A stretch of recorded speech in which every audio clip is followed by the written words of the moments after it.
जिन्होंने भारत को ईंधन के क्षेत्र में आत्मनिर्भर बनाने का लक्ष्य रखा और उसके ऊपर उन्होंने काम करते रहा और आज एमसेल इस मुकाम तक पहुंच गया है। तो चलिए आमंत्रित करते हैं जिद्दी, मेहनती, एकाग्रचित्त executive director of MCL Miss Prachi Dhole. Thank you Mangesh sir. नमस्कार, एमसीएल परिवार में एक बार फिर से मैं आप सबका स्वागत करती हूँ। और चलिए बढ़ते आज के वेबिनार सेशन की ओर।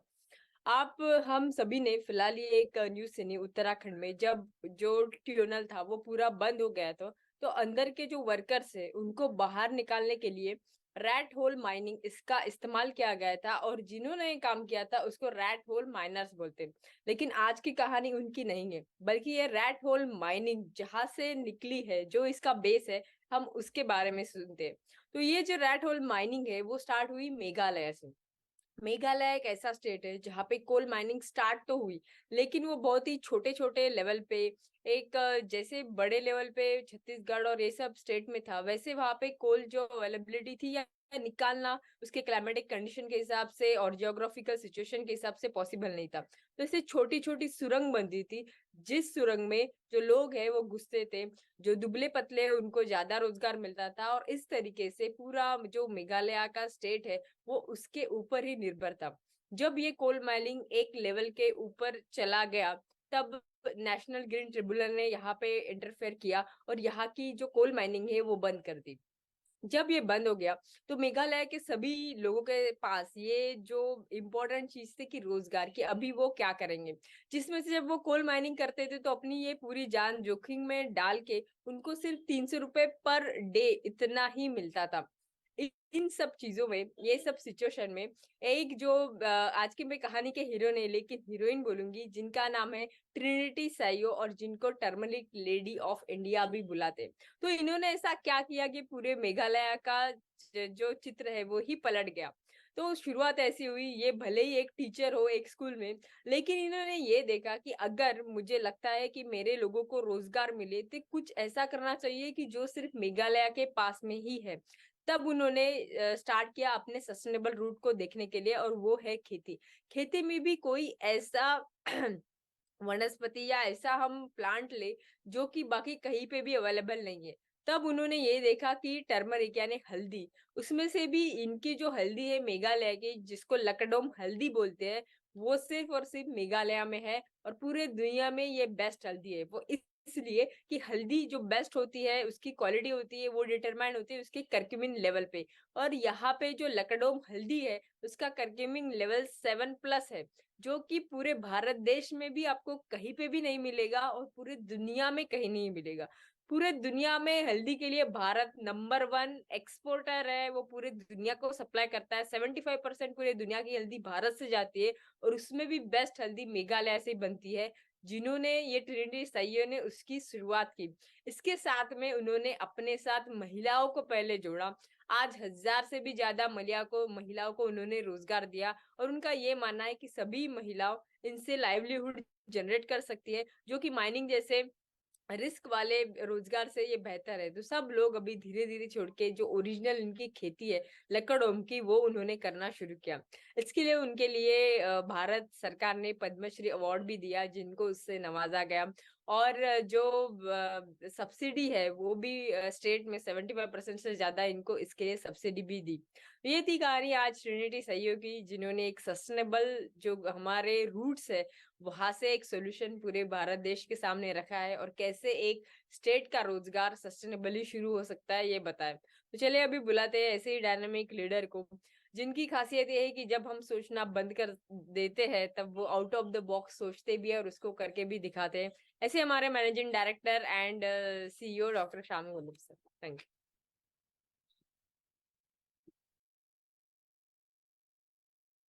Thank you madam. दोस्तों नमस्कार, मैं डॉक्टर श्याम गुलो फिर से एक बार आपका इस ट्रेनिंग सेशन में स्वागत करता हूं।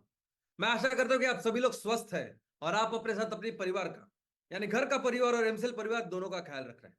मैं ये भी उम्मीद करता हूं कि आप सभी लोग 1 घंटा बहुत अच्छी एक्सरसाइज कर रहे हो, अपने हार्ट अपने लंग को मजबूत कर रहे हो और अपनी इम्यूनिटी को बढ़ा रहे हो। तो चलिए शुरुआत करते हैं आज के इस सेशन के साथ। दोस्तों, दुनिया में जितनी भी बड़ी कंपनियां हैं उनकी एक लिस्ट हर साल बनती है, दुनिया की सबसे बड़ी 500 कंपनियां। और वो लिस्ट फोर्ब्स नाम का एक मैगजीन है जो अमेरिका स्थित है, और वो बहुत ही ऑथेंटिक ऐसा मैगजीन, ऐसी इंफॉर्मेशन जिसे कहा जाता है। और वो मैगजीन ऐसे 500 कंपनी की लिस्ट तैयार की जाती है, करते हैं, और जिसको फोर्ब्स 500 या फॉर्च्यून 500 ऐसे कंपनी कहा जाता है।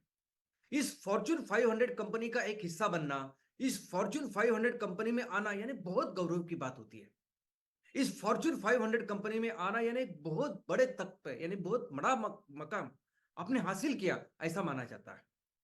इनफैक्ट उस कंपनी की जो इंट्रोडक्शन होती है वो भी फॉर्च्यून 500 कंपनी ऐसा करके होती है, इतनी इज्जत इनको होती है। तो कौन सी कंपनी बड़ी है, कौन सी आगे है, कौन से पीछे है, ये डिटरमाइन करने के अलग अलग क्राइटेरिया है, पैरामीटर्स है। कौन हो सकता है कि जो कंपनी सबसे ज्यादा बिजनेस करे, सबसे ज्यादा रेवेन्यू या माल बेचे, वो हो सकता है। प्रॉफिट हो सकता है, जिसमें net profit, profit before tax, ये हो सकता है। लेकिन पूरी दुनिया में जिसको माना जाता है, जो एक पैरामीटर जिसके ऊपर यह तय किया जाता है कि कौन सी कंपनी सबसे बड़ी है, वो है उसका वैल्यूएशन। दुनिया में कौन सी कंपनी आज नंबर 1 पे है, नंबर 2 पे है, पहले 25 कंपनी, पहले 50, 100, 500 कंपनियां, ये सभी जिसपे निर्भर होता है वो है उस कंपनी का वैल्यूएशन। उस कंपनी का वैल्यूएशन यानी वो कंपनी जिस शेयर से बनी है उस शेयर्स का वैल्यूएशन। अभी इस शेयर्स का जो वैल्यूएशन है वो सिर्फ रेवेन्यू के ऊपर डिपेंड नहीं होता कि आप कितना माल बेच रहे हो, या सिर्फ प्रॉफिट के ऊपर डिपेंड नहीं होता कि आपने कितना प्रॉफिट जनरेट किया। ये डिपेंड होता है कि आपकी कंपनी कौन से सेक्टर में है, कौन सा प्रोडक्ट तैयार कर रही है, और उस प्रोडक्ट का आज कितना ज्यादा महत्व है, और आने वाले 5 साल में, 7 साल में, 10 साल में ये कंपनी कौन सी दिशा में जाएगी, कितना बड़ा प्रॉफिट करेगी, उस कंपनी का कितना महत्व होगा। और इस सब के ऊपर डिपेंड होता है आपके उस शेयर्स का वैल्यूएशन, आपके उस कंपनी का वैल्यूएशन। और यही कारण है कि आज के तारीख में एप्पल दुनिया की नंबर 1 कंपनी है, जबकि एप्पल से ज्यादा माल बेचने वाली ऑयल एंड गैस की कंपनियां भी है, लेकिन वो वैल्यूएशन में वो उसके पीछे। लेकिन आज तो ऐसी कंडीशन है कि मैक्सिमम जो कंपनियां है ये कंपनियां लिस्टेड होती है शेयर मार्केट में, स्टॉक मार्केट में। और ये कंपनी जो लिस्टेड होती है उसका, उनके नंबर ऑफ शेयर्स कितने हैं, और शेयर्स का, एक शेयर का वैल्यूएशन कितना है, ये आपको हर पल सामने दिखता है। तो इमीडिएटली आप देख सकते हैं कि कौन सी कंपनी का वैल्यूएशन आज की तारीख में कितना है। जैसे रिलायंस, अभी रिलायंस के पास 600 करोड़ शेयर्स है, और एक शेयर ऐसा समझिए कि आज की तारीख में 2315 है फॉर द टाइम बिंग। तो सिर्फ 600 करोड़ इंटू 2315, इसका मतलब रिलायंस का आज का मूल्य 16 लाख करोड़ से भी ज्यादा है। अब आप देख सकते हैं कि टीसीएस हो जो 12,11,000 है, या एलआईसी हो 4,60,000, या ऐसी मैक्सिमम कंपनियां जो है फॉर्च्यून 500 में होती है, या भारत की भी जो बड़ी बड़ी कंपनियां होती है, जो मैक्सिमम कंपनियां ये लिस्टेड है। और ऐसे सभी कंपनियां आज कितनी बड़ी बन चुकी है, कितना आज उनका मूल्य है, ये इमीडिएटली हम देख सकते हैं। दोस्तों, ये जो प्रोसीजर होता है कि हम अपने कंपनी को उस शेयर मार्केट में, उस स्टॉक मार्केट में रजिस्टर करें, ये पूरा प्रोसीजर होता है आईपीओ के थ्रू। यानी ये जो पूरा प्रोसीजर होता है, उस प्रोसीजर के थ्रू ये कंपनी अपने शेयर्स पब्लिक के लिए खोल देती है, अपने शेयर्स कॉमन जो इन्वेस्टर्स है, कॉमन पब्लिक है, उनको देती है, फिर ये लोग उस शेयर्स को ट्रेड करना चालू कर देते हैं। अभी हम ये समझते हैं कि आईपीओ में कंपनी तब जाती है जब उनको पैसे की जरूरत होती है, और आईपीओ में अपने शेयर्स देके, अपने शेयर्स बेच के वो पैसा कमाती है। लेकिन इससे बहुत ज्यादा बेनिफिट्स है और सबके लिए है। कंपनी की अगर बात करें तो कंपनी को भले ही पैसे उस एक बार मिले, लेकिन उसके साथ कई सारे उसके ऑप्शंस खुल जाते हैं। कोई भी कंपनी जब आईपीओ लिस्टेड होती है तो उसका एक अलग इज्जत, उसके एक अलग रिस्पेक्ट होता है कि ये कंपनी आईपीओ लिस्टेड है। क्योंकि आईपीओ में जब लिस्ट होता है तो एक बहुत लंबी प्रोसीजर होती है। यानी आज की तारीख में भी अगर आप देखो तो मिनिमम एवरेज टाइम जो है वो 9 महीने का है।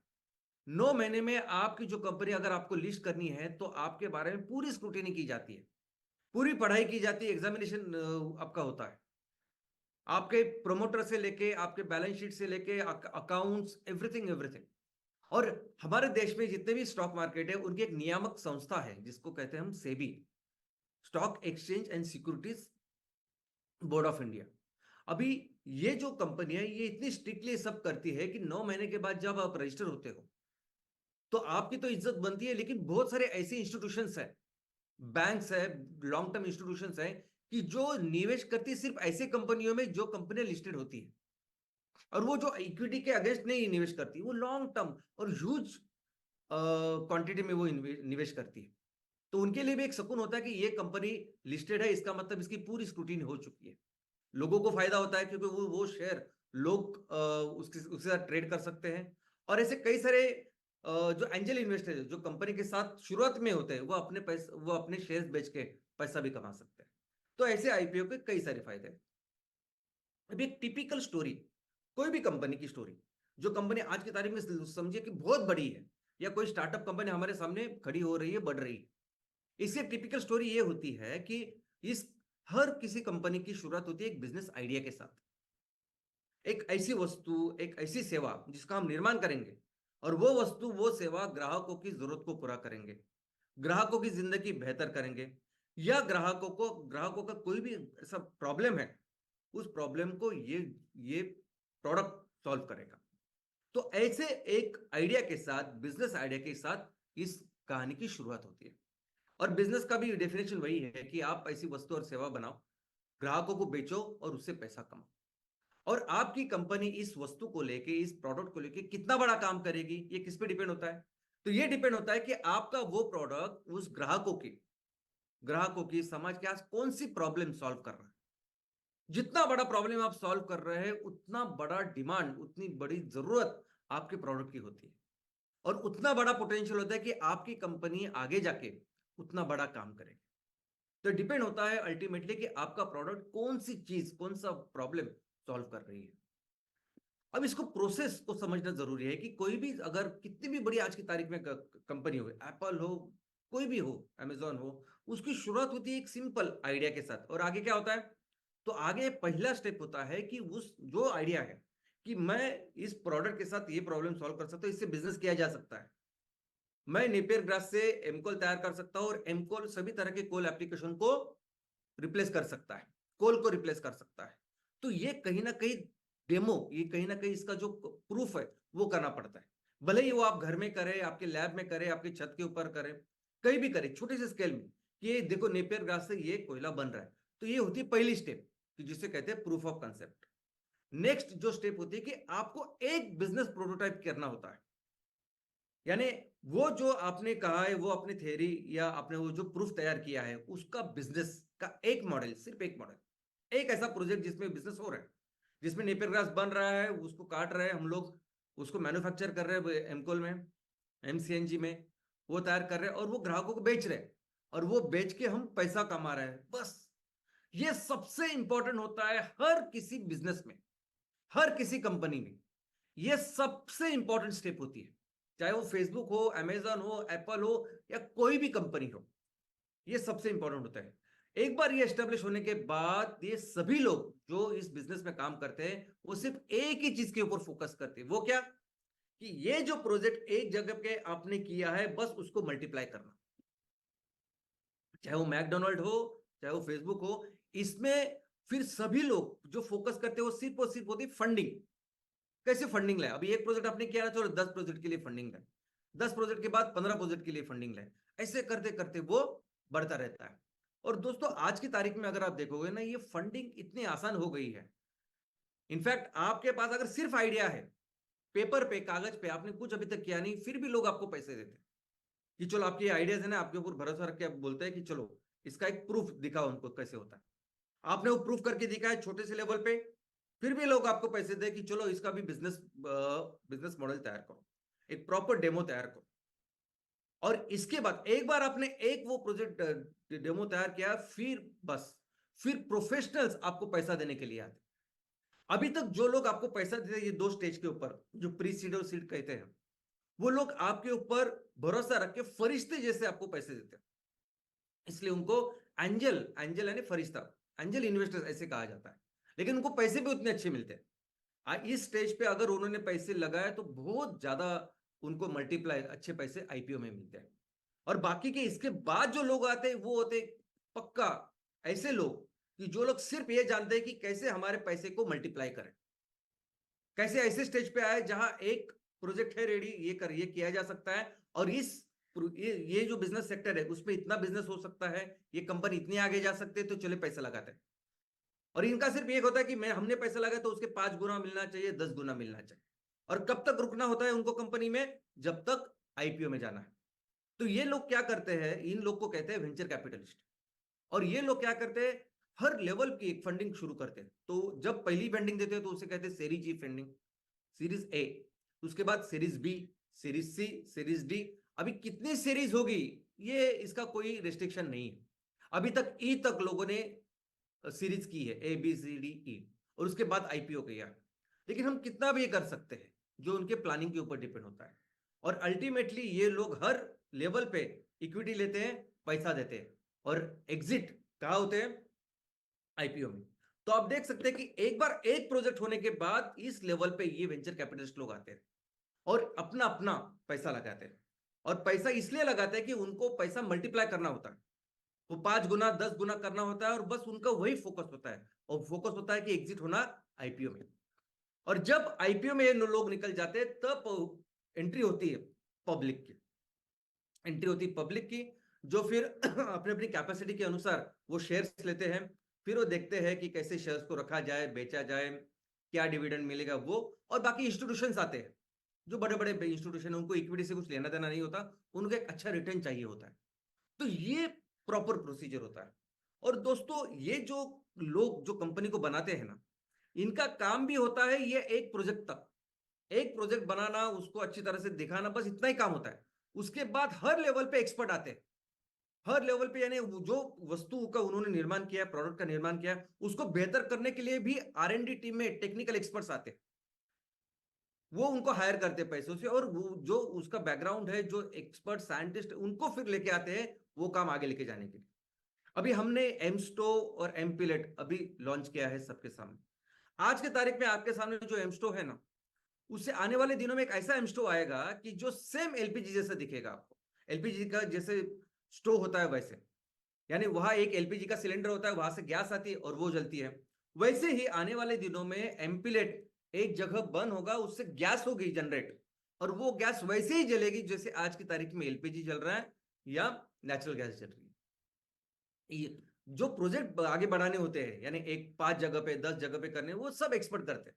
अभी तक क्या होता है, पहले प्रोजेक्ट के लिए प्रमोटर ही सब काम करते हैं, जो मेन ओनर होते हैं, प्रमोटर होते हैं, वही सब काम करते हैं। लेकिन अभी फिर इंजीनियर्स आते हैं, आर्किटेक्ट आते हैं, वो अपना अपना काम करते हैं। इनफैक्ट हर पोजीशन के ऊपर इनिशियली स्टार्टअप्स के इनिशियल लेवल पे सब काम खुद को ही करना पड़ता है। सब काम स्टीव जॉब ने भी किया होगा, सबका जो जो मेन ओनर है उन्होंने सब काम करते रहते हैं। लेकिन बाद में एक्सपर्ट्स आते हैं, ये फंडिंग के राउंड के बाद फिर हर जगह पे एडमिनिस्ट्रेशन में एक्सपर्ट आते हैं, आपके अकाउंटिंग में एक्सपर्ट आते हैं। और फिर इन सभी एक्सपर्ट्स को मिलके, इन सभी जो इन्वेस्टर्स है, इन सब को लेके फिर वो कंपनी क्या करती है, फिर वो कंपनी कोशिश करती है कि मैं अभी इस सेक्टर में मैक्सिमम जो पोटेंशियल है वहां तक काम करूं, मैक्सिमम उस पोटेंशियल तक हमारी कंपनी को लेके जाए। अब इस उद्देश्य के साथ वो कंपनी काम करती है। लेकिन कौन सी कंपनी नंबर 1 पे होती है? कौन सी कंपनी उस सेक्टर में सबसे ज्यादा काम करती है?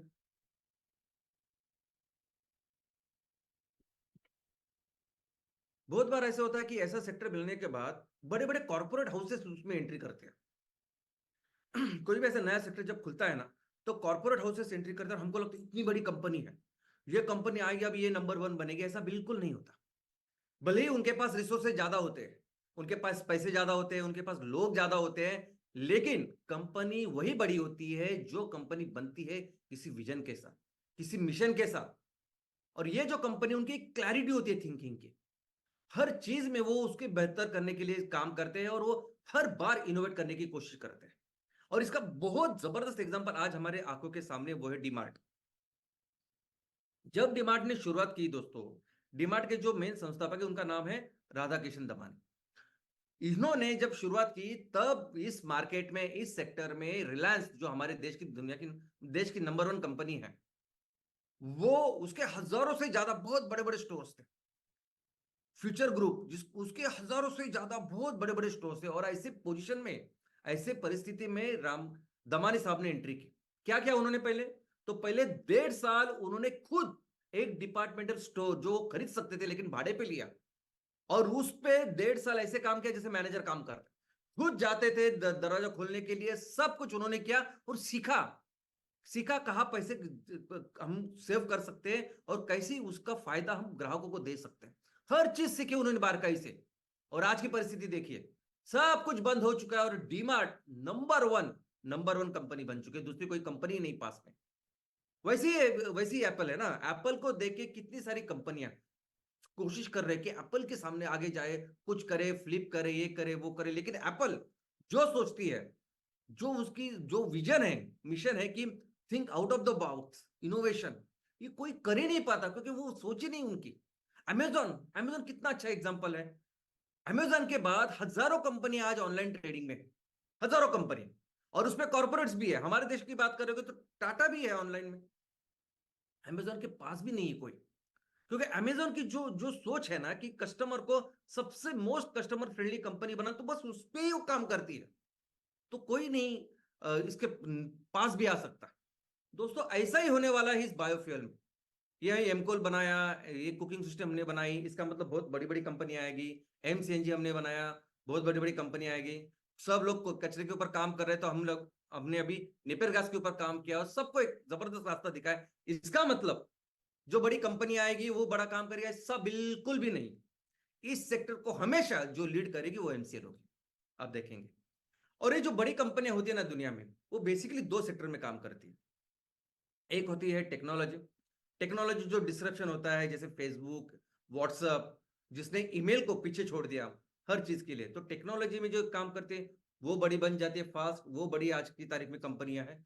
और दूसरी जो कैटेगरी है आज की तारीख में बड़ी कंपनी, वो क्या है, तो वो कंपनियां हैं जो फास्ट मूविंग कंज्यूमर गुड्स में काम करती है, जो ऐसे प्रोडक्ट्स में काम करती है जो हर किसी को लगता है, बहुत बड़े वॉल्यूम में लगता है। ये हुई एक कैटेगरी। और दूसरी कैटेगरी वो है कि जो ईंधन और ऊर्जा में काम करती है। ये कंपनियां बहुत बड़ी बड़ी होती है। अभी दुनिया में जो सबसे बड़ी 10 कंपनियां हैं ना, उसमें से 5 कंपनियां हैं जो ऑयल एंड गैस में काम करती है।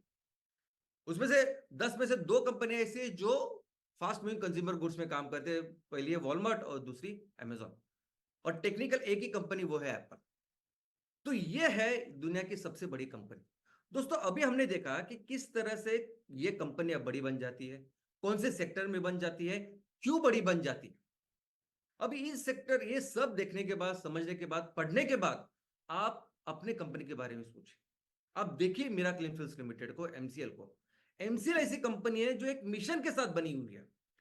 हमारा एक ही मिशन है कि हमें इस दुनिया को एक सस्टेनेबिलिटी की ओर लेके जाना है, शाश्वत विकास की ओर लेके जाना है। और उसके लिए एक्चुअल में क्या करना है, एक्चुअली बायोफ्यूल में क्या करना है, ऑर्गेनिक फार्मिंग प्रोडक्ट्स में क्या करना है, या सस्टेनेबिलिटी प्रोडक्ट्स में क्या करना है, ये सब हमें अच्छी तरह से पता है। इसके बारे में क्लैरिटी है, कैसे करना है उसके बारे में भी अच्छी तरह से क्लैरिटी है। इस मिशन के साथ एमसीएल चल रही है।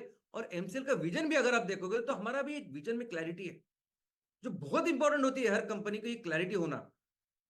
हमारा विजन है कि हमें अपने देश को दुनिया की नंबर 1 अर्थव्यवस्था बनानी है। जो देश आज की तारीख में ये ईंधन और ऊर्जा आयात कर रहा है, वो पूरी दुनिया के लिए सबसे ज्यादा स्वच्छ ईंधन का निर्माता और एक्सपोर्ट करने वाला देश बने। यहां तक कि इसी के साथ सबसे ज्यादा ऑर्गेनिक सॉइल फर्टिलाइजर और ऑर्गेनिक फूड प्रोडक्ट्स में उसका निर्माता और एक्सपोर्ट करने वाला देश बने। और सबसे ज्यादा सस्टेनेबिलिटी प्रोडक्ट्स का निर्माता और उसको एक्सपोर्ट करने वाला देश बने, ये हमारा विजन है। और हम जिस प्रोडक्ट्स में काम कर रहे हैं, अगर वो भी देखोगे आप रेंज, यानी ये 2 अलग अलग कैटेगरी थी, एक तो फास्ट मूविंग कंज्यूमर गुड्स और दूसरी थी ईंधन और ऊर्जा, और हम दोनों में काम कर रहे हैं। और सबसे अच्छी बात अगर आप देखोगे, ईंधन और ऊर्जा में कोई भी कंपनी ब्रांड के बारे में नहीं सोचती, क्योंकि वो बहुत इसेंशियल, अत्यावश्यक ऐसी चीज है। कौन सी कंपनी है जो दुनिया में जो जिसका कोयले का ब्रांड है, बायोफ्यूल का कोई ब्रांड है, या कौन सी ऐसी कंपनी है कि जो अभी पेट्रोल डीजल भी, अगर आपने देखा इतने सालों से अगर पेट्रोल डीजल हम खरीद रहे हैं, अभी कुछ साल पहले उसका एक ब्रांड शुरू हुआ जिसको स्पीड या पावर, ऐसा स्पीड का पेट्रोल, पावर का पेट्रोल, डीजल, ऐसा सब है ब्रांड। लेकिन सामान्य जो कस्टमर है, कंज्यूमर है, वो कहाँ ब्रांड पे के लिए जाते हैं? वो पेट्रोल डीजल बस उनको इतना ही पता है। और ऐसी परिस्थिति में अगर एमसीएल डे 1 से ब्रांड लेके आ रही है, अगर एमसीएल एम कोल ये ब्रांड लेके आ रही है, एमसीएल एम पिलेट एम स्टो करके आ रही है, तो इसका महत्व, एमसीएनजी का महत्व आप नहीं समझते। ये बहुत बड़ी चीज है दोस्तों। ये जो हमारे प्रोडक्ट है ना, ये प्रोडक्ट आज की तारीख में दुनिया को सबसे ज्यादा जरूरतमंद ऐसे प्रोडक्ट है। नंबर 1 है एमकोल। आज जो भी दुनिया में जो भी संकट है वो इस कोयले की वजह से है। आज जितनी भी परिषदें होती है इस कोयले, इस क्लाइमेट चेंज के ऊपर, एनवायरनमेंट के ऊपर, एक ही चीज होती है कि कोयले को हटाओ, बंद करो, निर्मूलन करो। लेकिन दूसरा उपाय नहीं है, क्योंकि आज भी दुनिया पूरी तरह से डिपेंडेंट है इस कोयले के ऊपर बिजली का निर्माण करने के लिए। हम भी 55% कोयला इस्तेमाल कर रहे हैं भारत, और पूरी दुनिया में वो 40% है। तो ऐसी परिस्थिति में क्या करें? कोई ऑप्शन नहीं। और ऐसी परिस्थिति में जब आप एमकोल लेके आते हो, इसका महत्व हमें समझना होगा।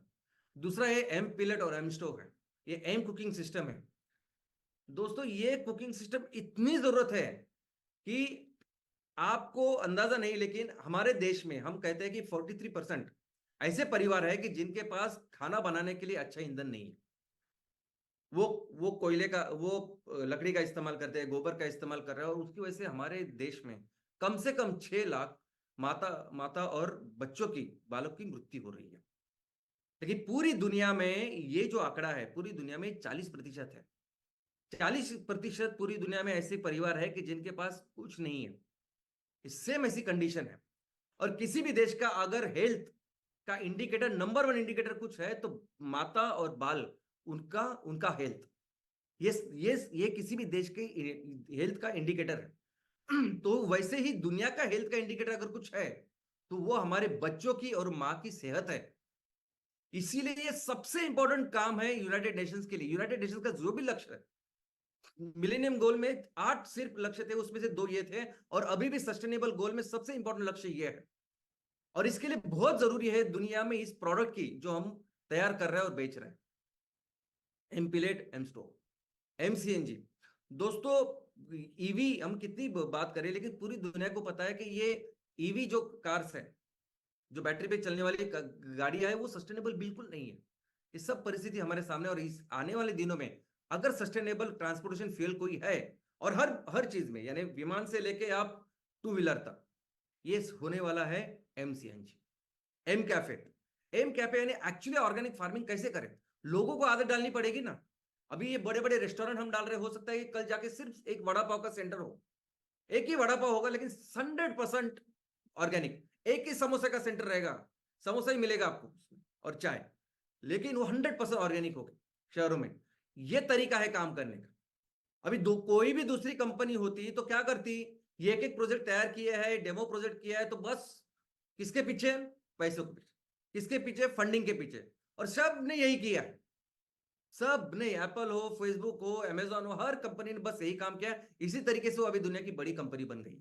लेकिन हमारा सोचने का तरीका ही अलग है, हमारी सोच अलग है। देखिए किस सोच है, जिस सोच के साथ एमसीएल की स्थापना हुई, वो क्या है कि हमें दुनिया को एक राइट दिशा में लेके जाना है, दुनिया को सही दिशा में लेके जाना है, दुनिया को शाश्वत विकास के दिशा में लेके जाना है। और ये सोल्यूशन हमें दुनिया के सामने रखना है कि चलो ये सही रास्ता है, इस रास्ते में चलते हैं। और इसीलिए हम क्या करने वाले हैं कि हम ये फेज 1 में अभी जो 24 एमकोल एमसीएस प्रोजेक्ट है, 7 एमसीएनजी प्रोजेक्ट है, इसको पूरा करें। हम फेज 2 में जो 161 एमकोल एमसीएस प्रोजेक्ट है, 16 एमसीएनजी प्रोजेक्ट है, जो सब कुछ रेडी है जो हमारे सामने है, इसको पूरा रेडी करेंगे। और ये 2 होने के बाद फिर हम दुनिया के सामने एक ग्लोबल सोल्यूशन रखेंगे।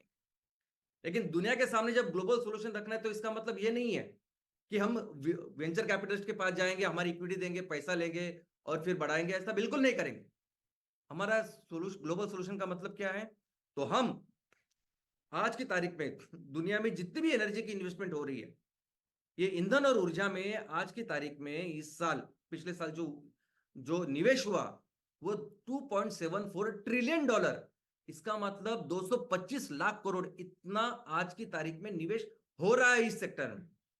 और हमारा फोकस क्या है? हमारा फोकस है कि आगे के 3 साल के बाद 26-27 के बाद इस सेक्टर में जितना भी निवेश हो रहा है उससे 5% निवेश एमसीएल में आए। अभी ये जो ईंधन और ऊर्जा में निवेश हो रहा है ना, 2/3 जो निवेश हो रहा है वो हो रहा है रिन्यूएबल्स में, क्लीन एनर्जी में। और वो कितना है आज की तारीख में? 1.74 ट्रिलियन डॉलर। इसका मतलब है 142 लाख करोड़, जो इस साल होने वाला है 150 लाख करोड़। अभी हम कह रहे हैं कि इस 150 लाख करोड़ का 5% इतना निवेश एमसीएल में होगा।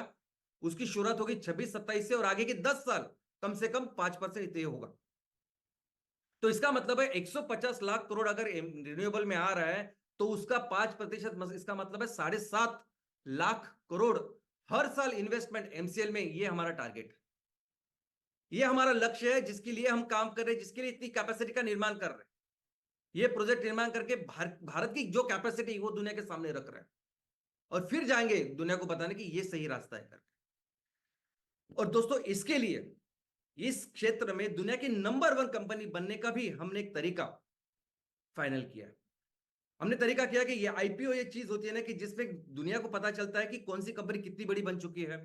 आईपीओ चीज होती है कि वो जो कंपनी का वैल्यूएशन बताती है, उस सेक्टर में कंपनी कितनी बड़ी बन चुकी है वो बताती है। तो हमने आज, मैं आपको ये बताने वाला हूं, बहुत इंपॉर्टेंट चीज बताने वाला हूं कि आज हम कौन से दिन, कब हम आईपीओ करेंगे, कौन से दिन पूरी दुनिया को पता चलेगा कि एमसीएल दुनिया की नंबर 1 कंपनी रिन्यूएबल में बन चुकी है। सबसे पहले एक बात समझिए कि आज तक हम लोग जो भी काम कर रहे थे ना, आज तक हम सिर्फ और सिर्फ फाउंडेशन का काम कर रहे थे। फाउंडेशन, ये फाउंडेशन तैयार करना बहुत जरूरी होता है। जब आपको बहुत ऊंची इमारत तैयार करनी होती है ना, तो बहुत नीचे फाउंडेशन के लिए जाना पड़ता है।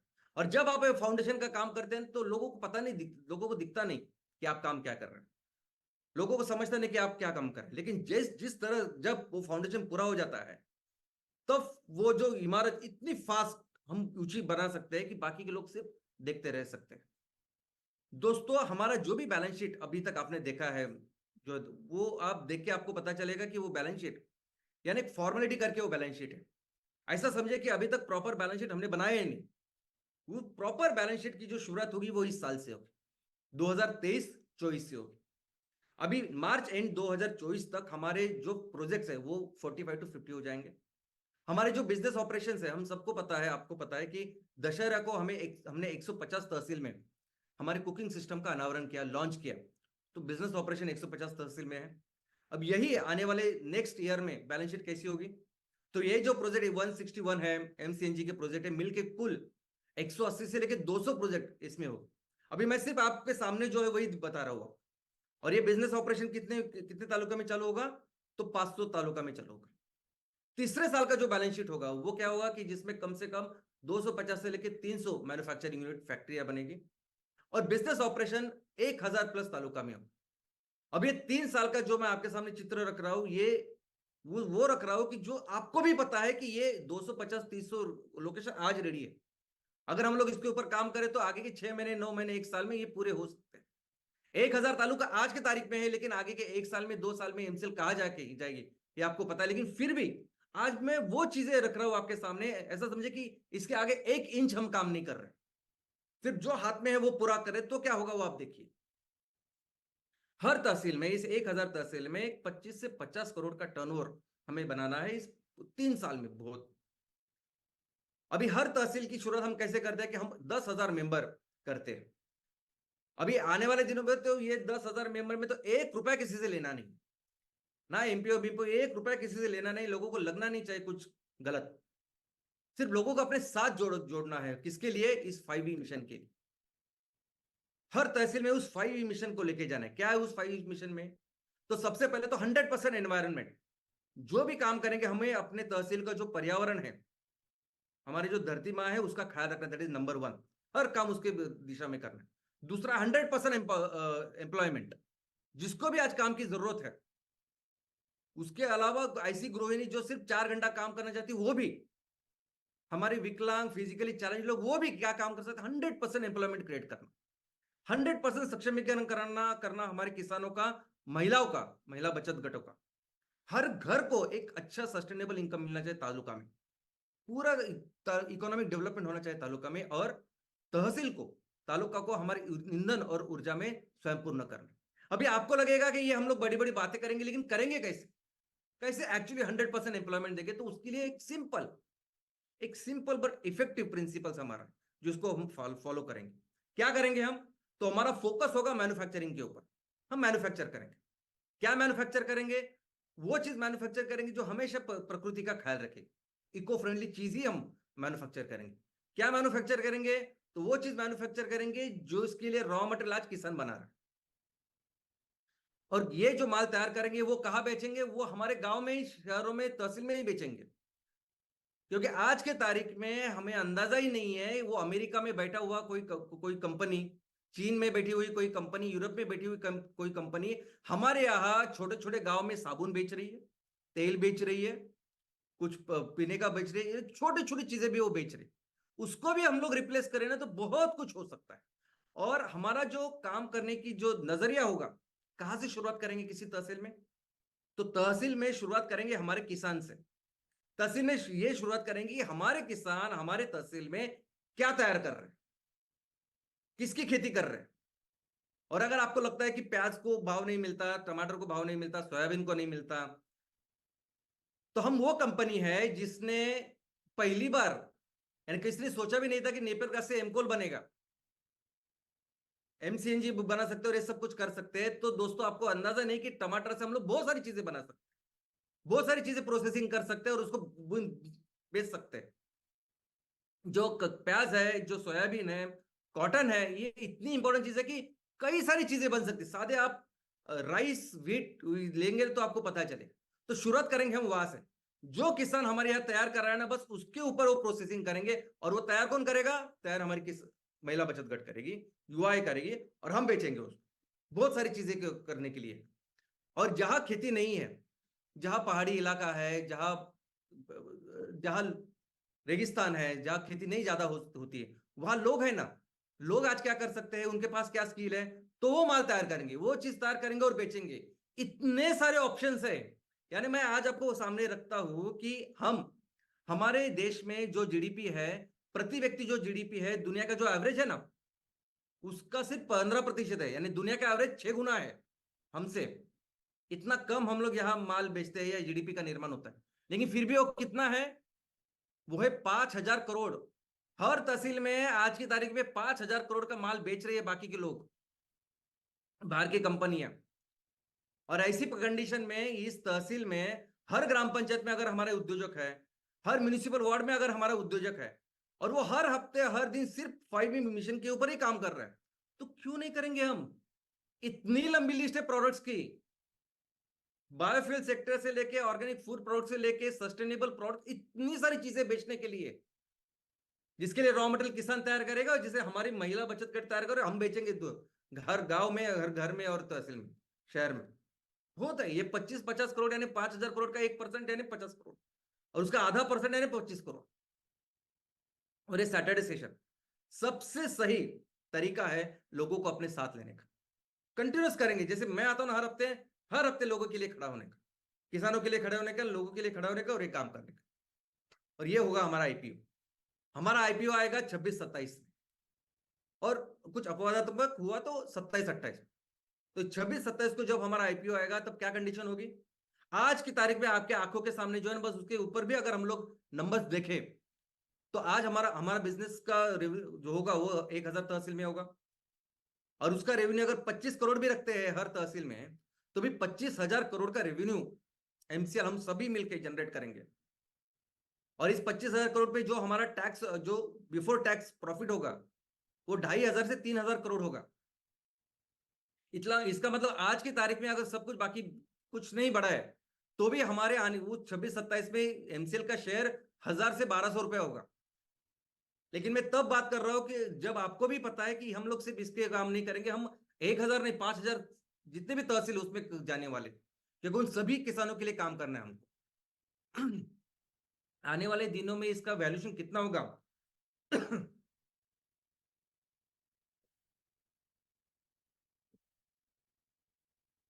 और ये तो सिर्फ नंबर्स है, आंकड़े हैं। आपको अंदाजा नहीं कि इसके साथ है कार्बन क्रेडिट्स, इसके साथ है सीईआर, सीडीएम, अभी ये कार्बन क्रेडिट्स क्या है? तो दोस्तों, रिन्यूएबल में काम करने वाले जो भी कंपनियां है ना, जो सोलर के पैनल विनल लगाते सब करते हैं, उनको सबसे ज्यादा पैसा इससे मिलता है।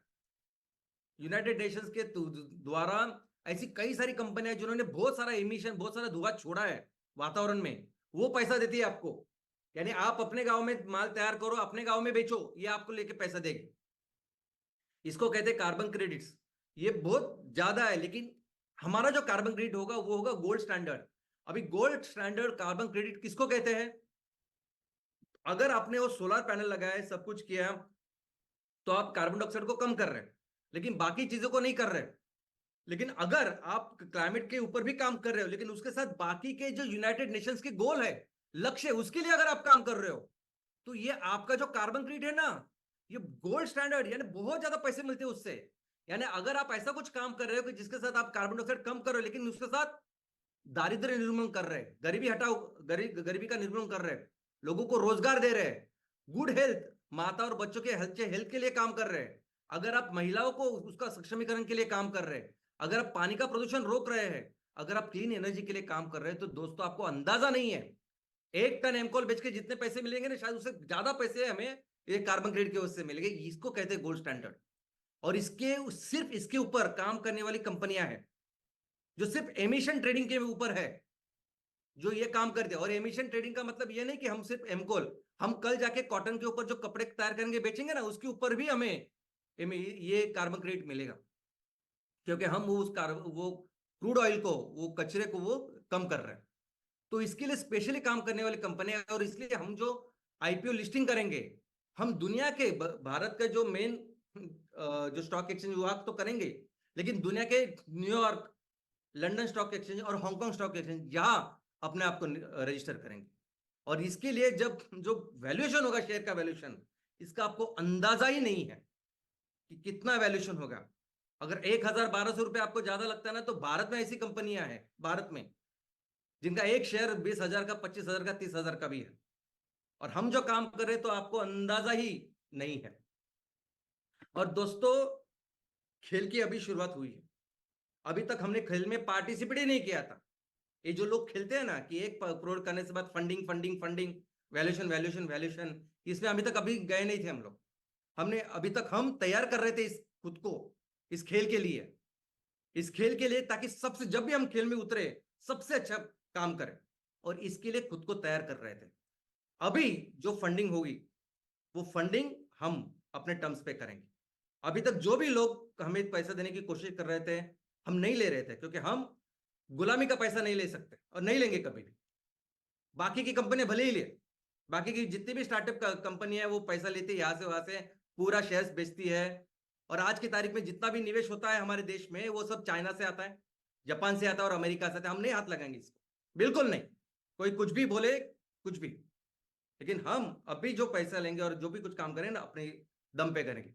अमेरिका वाले ले सकते हैं उनके कंपनियों में पैसा, क्योंकि उन कंपनियों में जो पैसा डालते हैं वो अमेरिकन नहीं होते, हमारे देश में वैसा नहीं है। इसके आगे जो फंडिंग होगी, वो फंडिंग हम जो से बोल रहे हैं वैसे होगे। और जो आईपीओ आएगा 26-27 में, दोस्तों सबसे बड़ा आईपीओ 26-27 में आएगा, और वो एनसीएल का होगा। ये टॉप आईपीओ है भारत के, अभी तक सबसे बड़ा आईपीओ है भारत का। भारत में जो हुआ है वो एलआईसी का है, 21,000 करोड़ का वो आईपीओ था। लेकिन जो एमसीएल का आईपीओ होगा, वो सोच ही नहीं सकते, ये दुनिया का आईपीओ है। सबसे बड़ा जो दुनिया का आईपीओ, वो अभी तक 1.92 लाख करोड़ इतना था। इसके आगे ही और एक आया है, वो एंट फाइनेंशियल करके है, उसको ऑलमोस्ट 2.5 लाख करोड़ का है। अभी ये कंपनियां किस क्षेत्र में काम कर रही है, क्या काम कर रही है, यानी जो ऑलमोस्ट 2 लाख करोड़ का आईपीओ है, वो ऑयल एंड गैस की कंपनी है। उसके आगे जो एंट फाइनेंशियल है, वो पैसा देने वाली कंपनी है। और सोचे हम किस लेवल पे है, क्या कर रहे हैं हम। यूनाइटेड नेशंस के अगर इतने फाइनेंशियल, इतने इतने सस्टेनेबल गोल्स को लेके अगर कोई कंपनी काम कर रही है और इतने बड़े स्केल पे काम कर रही है, तो दोस्तों अंदाजा नहीं है कि हम कितने बड़े लेवल का आईपीओ लेके आएंगे, कितने बड़े लेवल का, सोच नहीं सकते कोई इतने बड़े। और ये नहीं, मैं इसलिए नहीं कर रहा हूं कि मुझे ज्यादा एम्बिशन है, ये हमारी एक्चुअली कैपेसिटी है भारत की। इतने जो गांव है, ये जो खेती है, इतने सब लोग है ना, ये बहुत बड़ी ताकत है हमारी। और इसके लिए तो था ना 95% हम लोग दुनिया की सबसे बड़ी इकोनॉमी थे, और वैसे होंगे, फिर से होंगे। ये आईपीओ वैसे ही होगा, और हर वो चीज जो आपने अभी तक की है, हर चीज, हर मेहनत, बिना कुछ सोच कर, और ये जो कुछ आपने किया है ना, ये सिर्फ लोगों के लिए किया है। लोगों एक अच्छी एक अच्छी चीज के लिए किया है, पैसे के लिए नहीं किया आपने सबने। और ये सब काउंट होगा, ये सब पकड़ा जाएगा, क्योंकि लोग नहीं करते, कोई कोई दूसरी कंपनी से काम नहीं करती, कोई ऐसा काम नहीं करती जैसा हम लोग काम कर रहे हैं। जैसा ये सैटरडे सेशन से लेके लोगों को अपने साथ जोड़ना, ये सब कुछ काम करना, ये कोई नहीं करता। और मैं भी जब समझता हूं कि आप सभी लोगों ने बहुत अच्छे मकसद के लिए काम किया और इसको करेंगे। ये सब कुछ काउंट होगा, ये सब आप सभी लोगों के पास गए होंगे, उनको एक अच्छा उम्मीद दी होगी ना, वो सब कुछ काउंट होगा और सब कुछ आएगा, सब कुछ होगा। ये सब कुछ आएगा, क्योंकि कोई कंपनी नहीं काम करते, और इसका क्या मूल्य है ना, वो आपको तब दिखेगा जब हम आईपीओ में जाएंगे। और इसलिए मेरी आपसे हाथ जोड़ के एक विनंती है, आज जितने भी एमवीपी है, जिनके पास आज 5,000 शेयर है ना, बिल्कुल हाथ मत लगाइए उसको। 1,000 रुपए से भी कैलकुलेट करें ना तो 50 लाख हो जाते हैं, लेकिन आपको अंदाजा नहीं है क्या होने वाला है। आप जितने भी एमएसएस है, जिनके पास 33,000 से भी ज्यादा शेयर है ना, हाथ जोड़ के विनंती है कि आप प्लीज उसको संभाल के रखिए। आप अगर कुछ नहीं अभी करना चाहते, शांत बैठे तो शांत रहिए, लेकिन उसको, शेयर्स को अपने साथ रखिए। आने वाले दिनों में ये शेयर्स आपकी बहुत बड़ी मालमत्ता, बहुत संपत्ति, दौलत बनने वाली है। तो प्लीज इसको संभाल के रखिए, क्योंकि इसका कारण यह है कि हम सब मिलके, एमसीएल मिलके एक कंसोर्शियम तैयार कर रही है, और हम भारत से दुनिया को जितनी जरूरत है वो 30% ऑयल एंड गैस तैयार करने वाले हैं और बेचने वाले। ये हमारा प्लान है, जिसमें सब पार्टनर्स है। दुनिया को जितना भी सॉइल कंडीशन लगता है, मिनिमम 20% हम एक्सपोर्ट करने वाले हैं। मिनिमम जितनी सस्टेनेबिलिटी प्रोडक्ट्स लगती है जो पेट्रोकेमिकल को रिप्लेस करेंगे, ऐसे मिनिमम 20% हमारा मार्केट शेयर होना चाहिए दुनिया में। फूड प्रोडक्ट्स में मिनिमम 20% भारत का शेयर होने वाला, ये इस चीज के ऊपर हम सब काम कर रहे हैं। और यही चीज है जो हमारे देश को दुनिया की नंबर 1 अर्थव्यवस्था बनाएगी। और इसी के साथ हमारे एक बहुत अच्छी, हमारी एक संस्कृति है कि हर जीव को, हर प्राणी, हर वनस्पति को हम अपने घर का सदस्य समझते हैं, वसुधैव कुटुंबकम। और बस इसी संस्कृति को भी हम दुनिया को, दुनिया के सामने रखेंगे, पूरी दुनिया में इसको फैलाएंगे, और मिलकर हम अपने देश को दुनिया का सबसे महान देश बनाएंगे। जय हिंद, जय एमसीएल।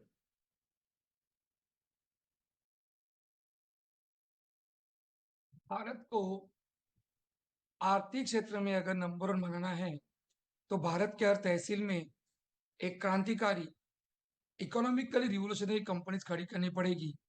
ये एमसीए का सपना था। वो सपना किस तरह से पूरा होने जा रहा है, उसका रोड मैप आपने सुना होगा। जी हाँ, आने वाले 3-4 साल में एमसीएल का आईपीओ आ रहा है, और ये एक क्रांतिकारी घोषणा है। आज जो भी एमसीएल में स्टेक होल्डर्स हैं, उन सबके लिए उनके भविष्य की स्वर्णिम इंटू स्वर्णिम जो सपने की श्रृंखला है, वो आज शाम से नहीं बताई। सो गुड मॉर्निंग परिवार, और फ्राइडे वेबिनार, शाम से का ट्रेनिंग वेबिनार, हमारे सोच पे एक जोरदार प्रहार। जी हाँ, सोच के देखिए कि कैसे एक एमएसएस, कैसे एक एमवीपी इस भारत की आर्थिक आजादी में कितना बड़ा योगदान दे रहा है। और उसके कारण हर एक गांव के हाथ में, हर एक खेडूत के हाथ में, शेतकरी के हाथ में, फार्मर के हाथ में कैसे हमारी इकोनॉमी जा रही है। क्या ये शख्स कोई सोच रहा है? नहीं। क्या ऐसा कोई कर रहा है? नहीं। और कोई सोच रहा है, कोई कर रहा है, तो वो है एमसीएल और एमसीएल, ट्रिनिटी साहिबों की story, turmeric lady of India. अच्छा, ने बताई, सोचिए सोचिए सोचिए, हमारी सोच ही हमारे देश को आगे ले जाएगी। और दुनिया में आज की तारीख में सबसे बड़ी सोच है MCL. Thank you very much for listing one more Friday webinar, stakeholders, MVPs, MSS, BDS, senior BDS. जी हाँ, आप सबको इस देश की मिट्टी का वास्ता है, और एमसीएल ही इकोनॉमिकल इंडिपेंडेंट इंडिया का रास्ता है। जय हिंद, जय MCL. Thank you very much, Dr. Lavesh sir. दोस्तों, मैं आप सबको फिर से एक बार ये याद दिलाना चाहता हूँ कि आपको चैट बॉक्स में जो लिंक शेयर की गई है, उस लिंक के ऊपर जाकर कृपया आप आपका फीडबैक हमारे साथ शेयर करना ना भूलिएगा। याद रखिए, आपका फीडबैक हमारे लिए बहुत ही महत्वपूर्ण है।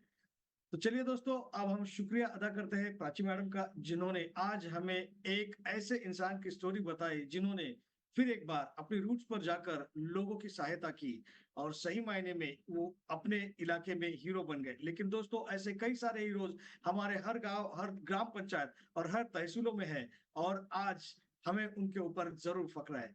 दोस्तों, एक बहुत बहुत बहुत वंडरफुल सेशन जो आज हमने यहाँ पर सुना, देखा और जाना कि किस प्रकार से आने वाले दिनों में, जी हाँ दोस्तों, तारीख के साथ आज हमने इस बात को जाना है कि किस प्रकार से आने वाले दिनों में MCL Meera Clean Fuels Limited यह कंपनी भारत को आर्थिक महासत्ता बनाने में, साथ ही साथ हमारे सारे लोगों को, सारे किसानों को उनकी आर्थिक सुबत्ता में बहुत ज्यादा मदद करने वाली है। दोस्तों, ये जो आईपीओ का रोड मैप आज आप लोगों को देखने मिला है और जो आप लोगों को बताया गया है, उसके लिए मैं आप सबकी ओर से और संपूर्ण एमसीएल परिवार की ओर से डॉक्टर श्याम सर का तहे दिल से शुक्रिया अदा करता हूँ। Thank you very much sir, धन्यवाद। दोस्तों, साथ ही साथ मैं आप सभी सारे नेशनल सस्टेनेबल कंसल्टेंट, सारे एमएसएस, सारे एमवीपी, सारे एमईपी और सभी चैनल पार्टनर्स और सारे स्टेक होल्डर्स का फिर से एक बार शुक्रिया अदा करता हूं, क्योंकि आप लोगों की वजह से ही एमसीएल आज इस मुकाम तक पहुंचा है। दोस्तों, इसी तरह से जुड़े रहिएगा एमसीएल से, क्योंकि आने वाला समय आपका होगा, एमसीएल का होगा। तो चलिए, फिर एक बार मैं मंगेश शेलार, आपका होस्ट, आप सभी से ये निवेदन करूंगा कि आप अपना, अपने परिवार का और संपूर्ण एमसीएल परिवार की सेहत का ख्याल रखिएगा और मिलेंगे फिर एक बार अगले शुक्रवार। जी हाँ दोस्तों, तब तक के लिए धन्यवाद।